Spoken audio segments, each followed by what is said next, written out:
1990년대 미국 전역을 떠들썩하게 했던 에일린 프랭클린 사건.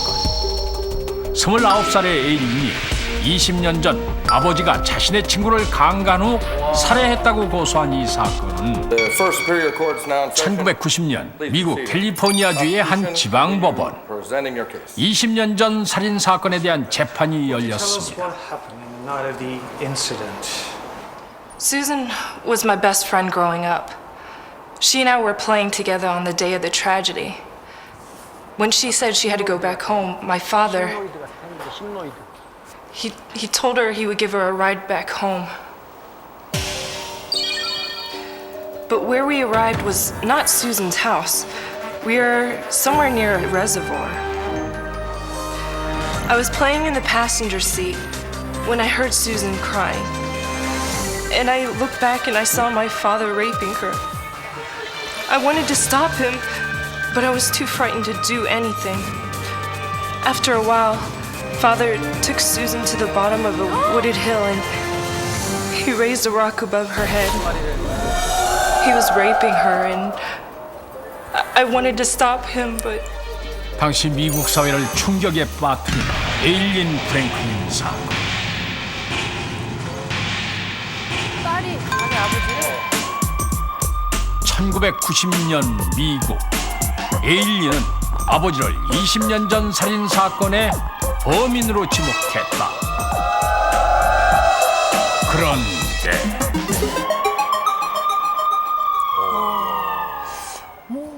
아주 정확하게 그 정황을 다 기억하고 있거든요. 20년 전의 일을. 그런데 그것은 거짓이었다? 거짓이었다. 증인을 지목했는데 아버지의 재산을 노린 딸의 어떤 딸의 어떤 음모, 아니면 계략, 음모. 아니면 자기가 죽여놓고 에? 자기가 친구를 죽여놓고 아버지한테 누명을 씌운 거죠. 8살이에요. 네? 8살이라고요. 죄송합니다. 예, 아니 근데 8살이 20년 후에 본인이 덮어놓으면 굳이 아무것도 얘기를 모를 할 필요는 일인데 없는 왜 거예요. 그 얘기가 나왔을까? 딸이 그 장면을 목격했다는 거죠? 그렇죠. 예, 예. 이게 그러니까 20년 전에 자기의 친한 친구가 죽었는데 뭐 두개골이 부서지고 숲에서 이렇게 그 옆에서는 바위돌도 발견이 되고 근데 그런 정황을 이제 20년 이후에 정확하게 기억을 하고 그러면서 내가 그 장면을 봤다. 성폭행하는 장면도 봤고 아버지가 죽이는 장면도 봤다. 그래서 그것을 이제 아버지를 고소를 하게 되니까 딸이 아버지를 고소하는 것도 굉장히 특이한 일이고 20년 전에 있었던 일을 왜 지금 그러니까. 고소를 했느냐 이런 것도 굉장히 미국 사회에서 센세이션을 일으켰던 사건이죠. 왜 그랬을까요? 왜 뭘까요? 무서운 스포츠. 거짓 기억.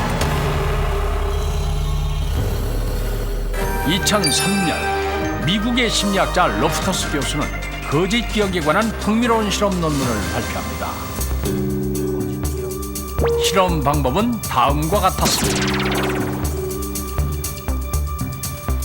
디즈니랜드의 광고 사진을 보여주면서 디즈니랜드에서 벅스 바니를 만난 적이 있습니까? 라는 질문을 던진 것인데요. 그랬더니 62%의 피실험자들이 벅스 바니와 악수한 사실을 기억해냈습니다. 그리고 46%는 바니와 포옹한 기억을 떠올렸습니다. 그 밖에 몇 명은 바니의 귀나 꼬리를 만졌다고 대답했고 바니가 당근을 쥐고 있었다고 말하는 사람도 있었습니다. 그러나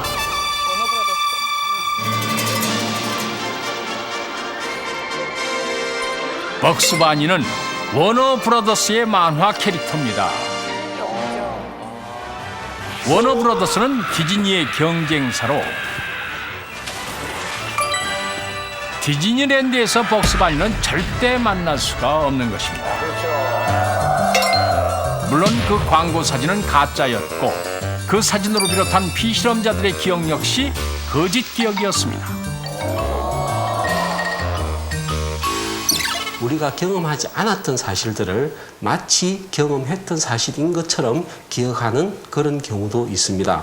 이렇게 이전에 경험하지 않았던 사실들을 마치 경험한 사실처럼 느껴지는 이런 현상을 거짓 기억이라고 이야기합니다.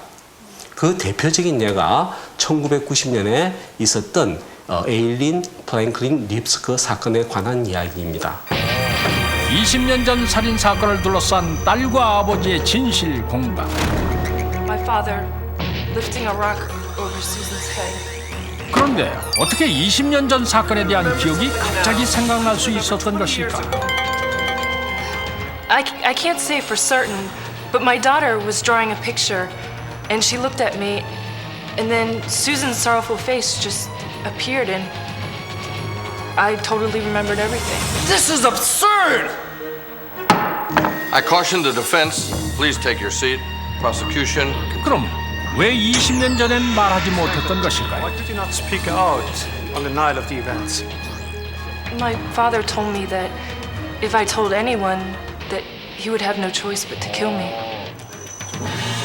에일린의 기억이 당시 사건 기록들과 거의 일치했기 때문에 재판은 전적으로 에일린의 증언에 의존해 진행됐습니다. The jury finds the defendant. 그리고 마침내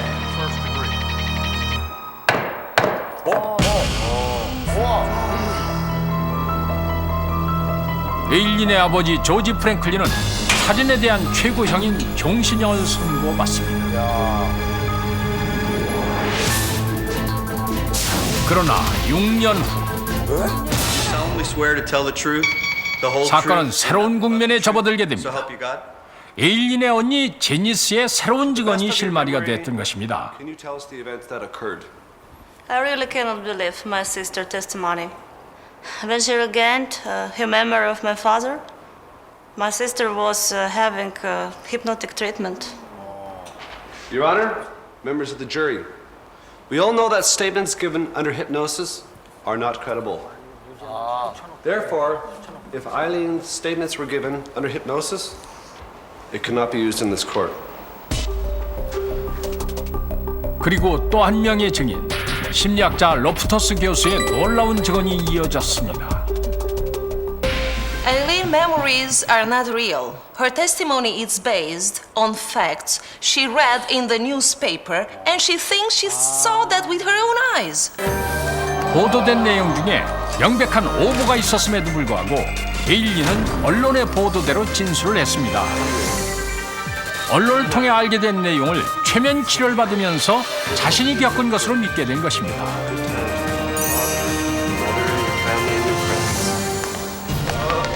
그리하여 6년간의 공방 끝에 딸에 의해 살인범으로 고소됐던 조지 프랭클린은 무죄로 풀려날 수 있었습니다.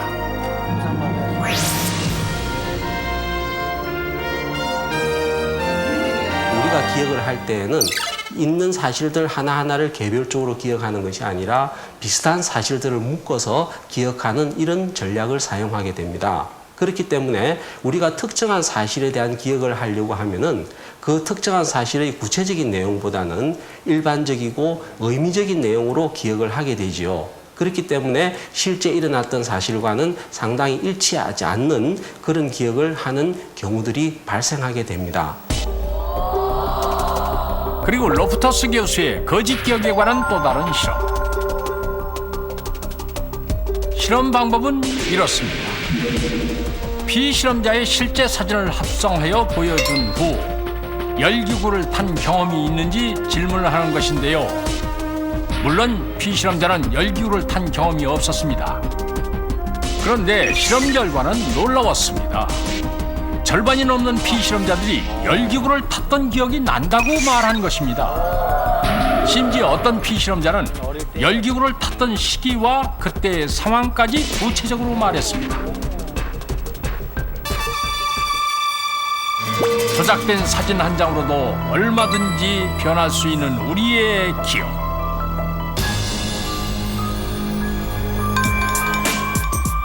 당신이 진실이라고 믿고 있는 기억도 거짓일지도 모릅니다.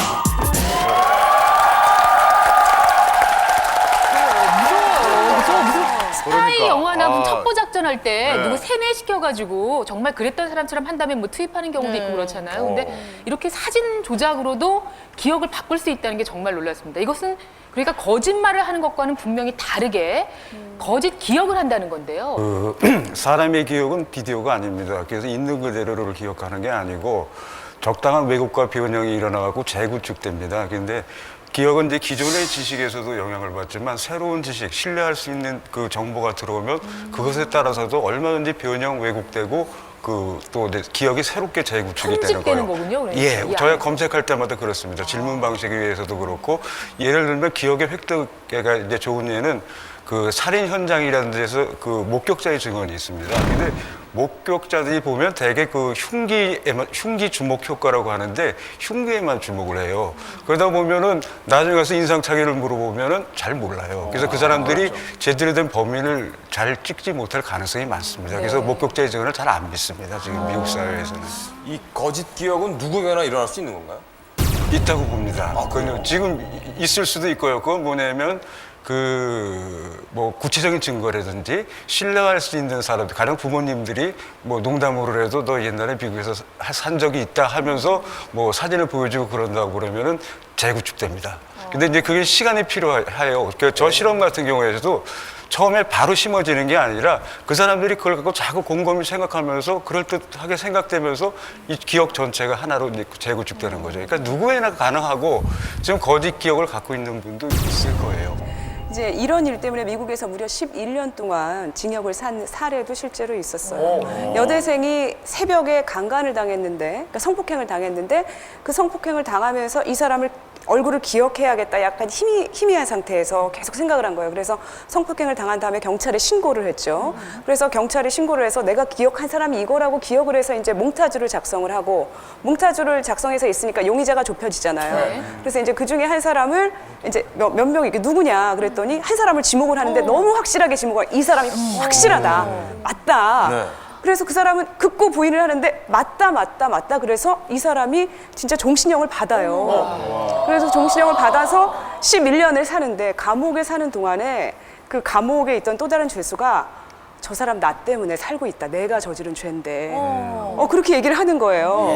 그래서 근데 그 사람이 사건이 수사할 당시에도 용의선상에 있었고 그리고 경찰이 죄를 물어보니까 내가 했다고 자백을 하는데 그걸 아무도 안 믿고 피해자가 자기 기억에 의해서 이 사람이 맞다고 한 사람이 결국은 징역을 12년을 살다가 나중에 이제 수사 기법이 발달을 해서 DNA 검사를 이제 정액을 추출해서 하면서 그 DNA 검사에 의해서 11년 만에 풀려나게 되는 거예요. 야, 그럼 그러니까 누가 보상하냐? 얼마나 억울했을까요? 그러니까요. 그래서 그 사람이 미국에서 보상금을 정부에서 준다니까 $5,000 준다니까 안 받겠다 그랬대요. 난 11년 동안 억울하니까. $5,000? 예, 보상금을 당시에 네. $5,000을 준다고 하니까. 그러니까 앞서 말씀하신 것처럼 이렇게 범죄 사건에 대한 이런 기억은 목격자의 진술이라든가 이런 부분을 이철호 박사님 말씀하신 대로 그 이후에는 좀 더 신중하게 받아들이게 됐죠.